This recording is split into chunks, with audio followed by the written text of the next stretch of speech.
Greetings and salutations, folks. My name is Nick. This is Tin Man, and thank you for stopping by, keeping track of all of our E3 coverage. It's been quite a long couple of hours or so. You've stuck with it If you've stuck with it this far, you're a saint and have the patience of Job. But we got to lay out for you our absolute favorites, our best of shows, as we always do, because these are the must-buys, the gotta-have-its that you really care about. And you have to do what we say when we tell you. Of the 2 times that we've done this, This is what we always do. So you better. It's tradition. Alright? Tradition. It's a traditional thing. So let us start with the top 3 most unexpected announcements. And that's something that I think is important for E3. True. Because sometimes it's easy to walk in with expectations.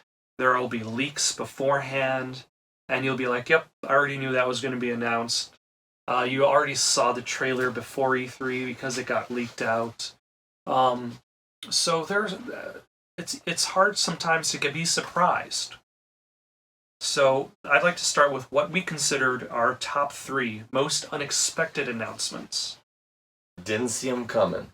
Did not see them coming. I did not see Rainbow Six Quarantine. I was expecting them to just maintain Rainbow Six Siege, especially since Rainbow Six Siege was originally supposed to be a story-based game, and then the story got cut out in favor for the multiplayer. So the fact that they have a story-based game coming out is interesting. That they're able to do that. They're doing that as quickly as they are. For me, most unexpected, Blair Witch game that looks actually amazing and compelling and beautiful, and in 2019, I just didn't expect that of all the things. And the fact that they have a game based on Blair Witch, it's entirely. I mean, Blair Witch Happy Meal toys, Blair Witch breakfast cereals. Why not? Let's I would have this a franchise. Blair Witch breakfast cereal. Blair Witch breakfast sandwich. Let's make it happen. I want more spooky stuff. I want more spooky games, and this is one of those things that I'm definitely going to check out. And never in a million years would have called this. I didn't believe it even. I thought it was a joke when they. When they somebody posted, told you. Other game, so. But no. I also didn't expect No More Heroes 3 so quickly after Travis Strikes Back.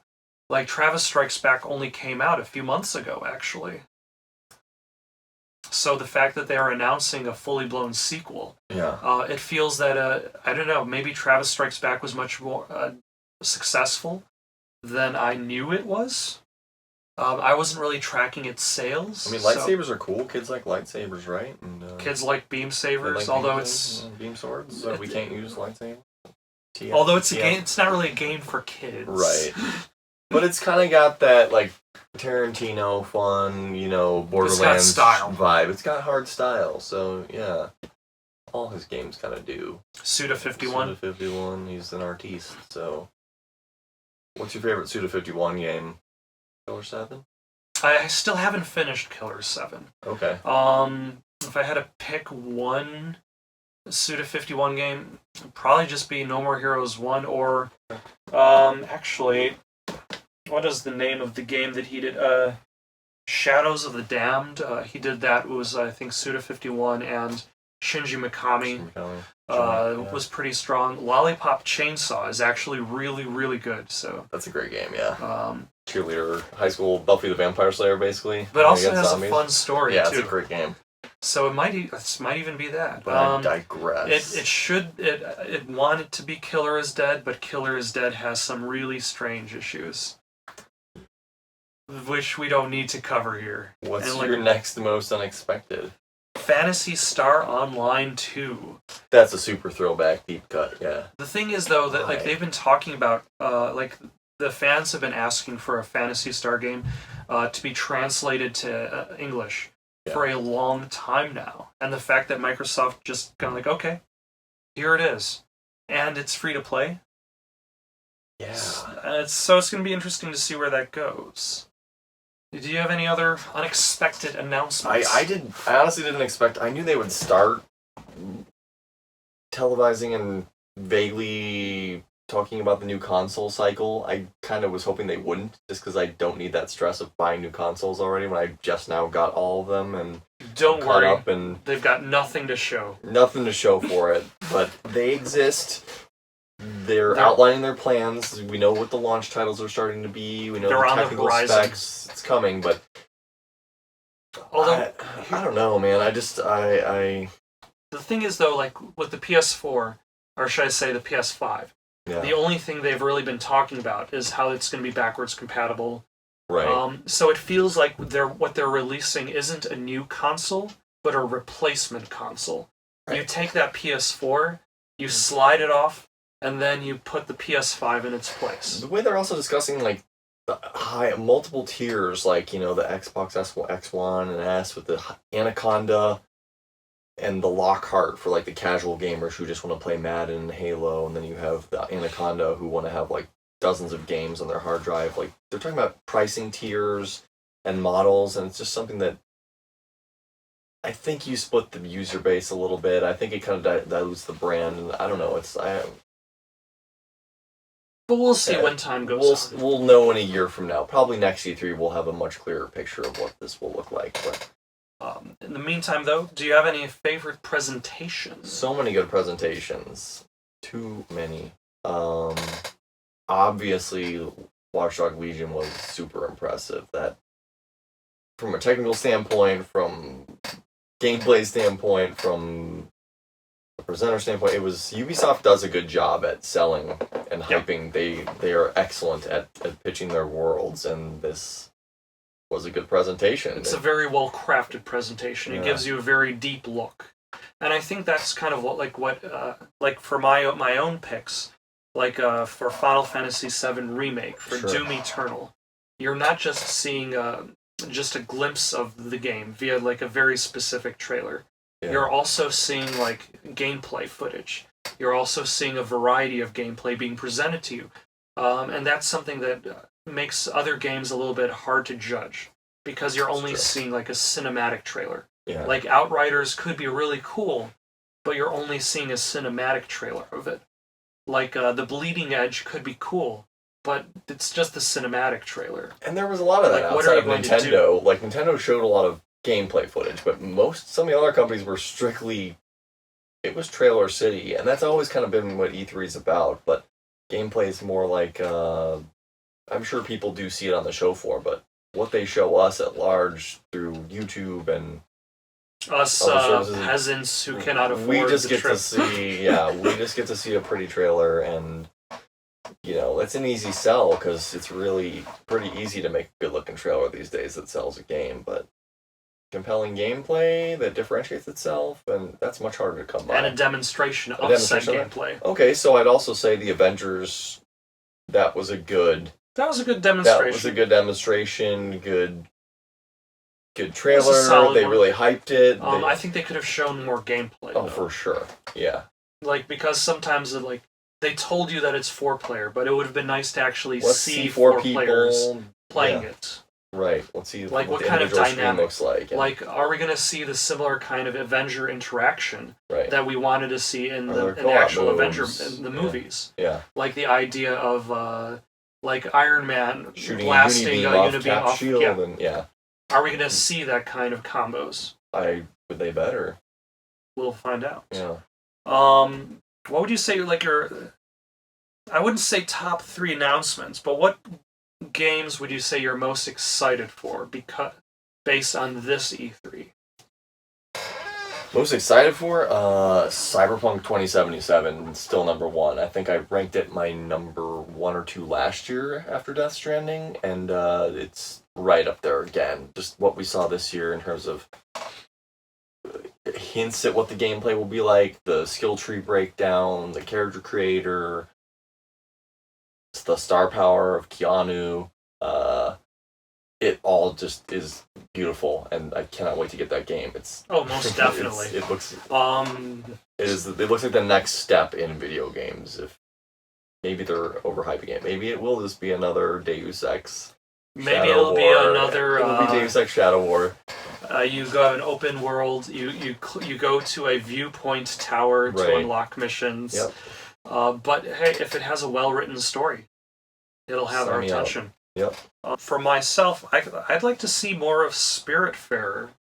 Like, I really like that art style, Yeah. and it kind of makes me wonder if the game is almost going to be like you're floating souls down the river Styx. That's basically what they describe, that you're like building an ark to take care of dying creatures, care for them, and then move ferry them them on to from the this next life. world Like, to the next. Yeah. God, it's cute, but it's really kind of grim. I think it kind of has like the same appeal as what was that movie with the game with the Skull Kids that came out like last year?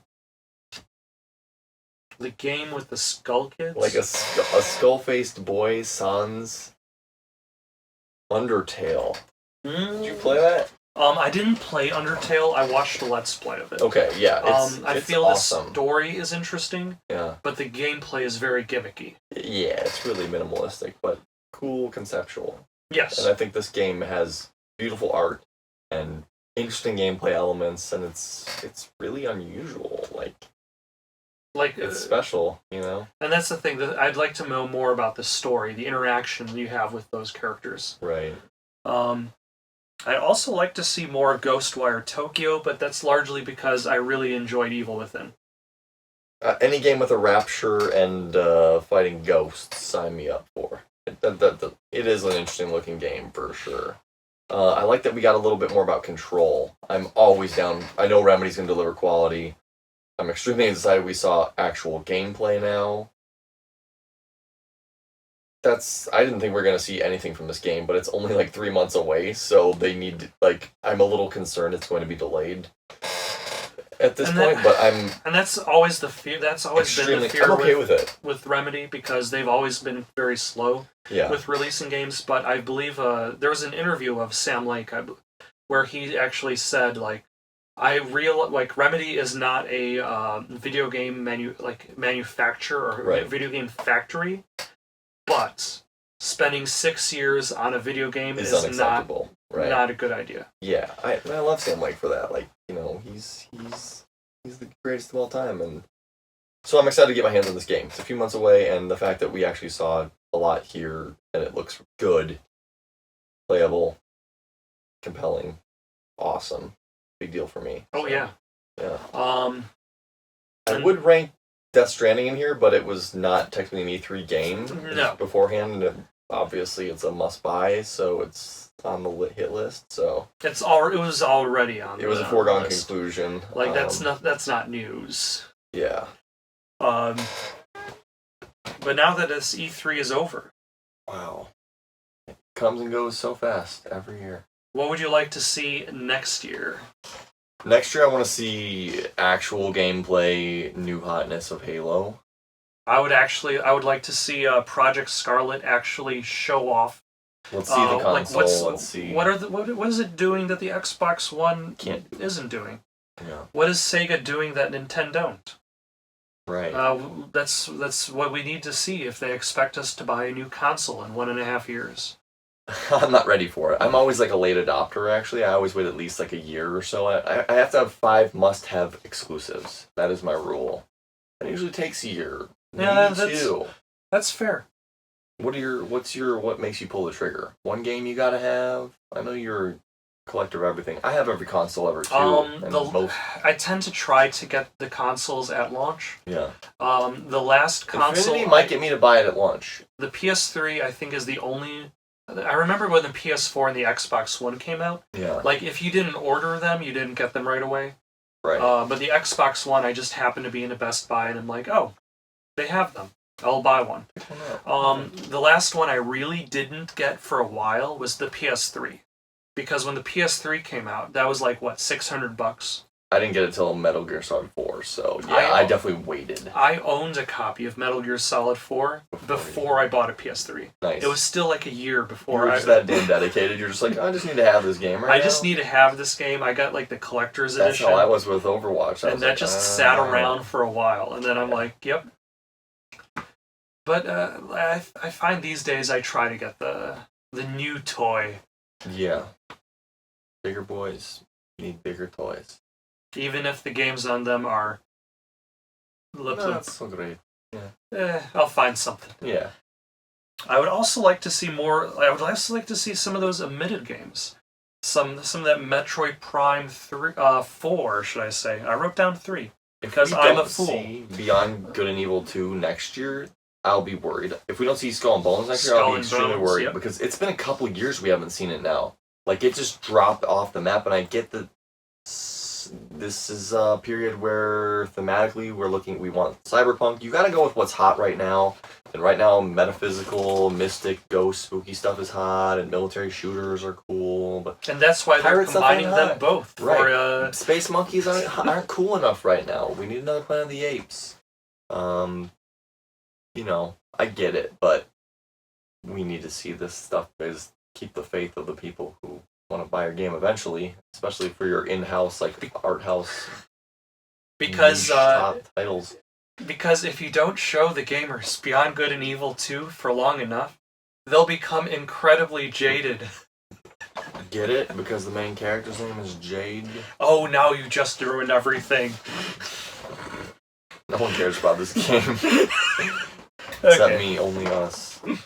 Well, either way, thank you for sticking around. Yeah. See you next year. See you next year. Hopefully it'll be a equally good, if not better, E3.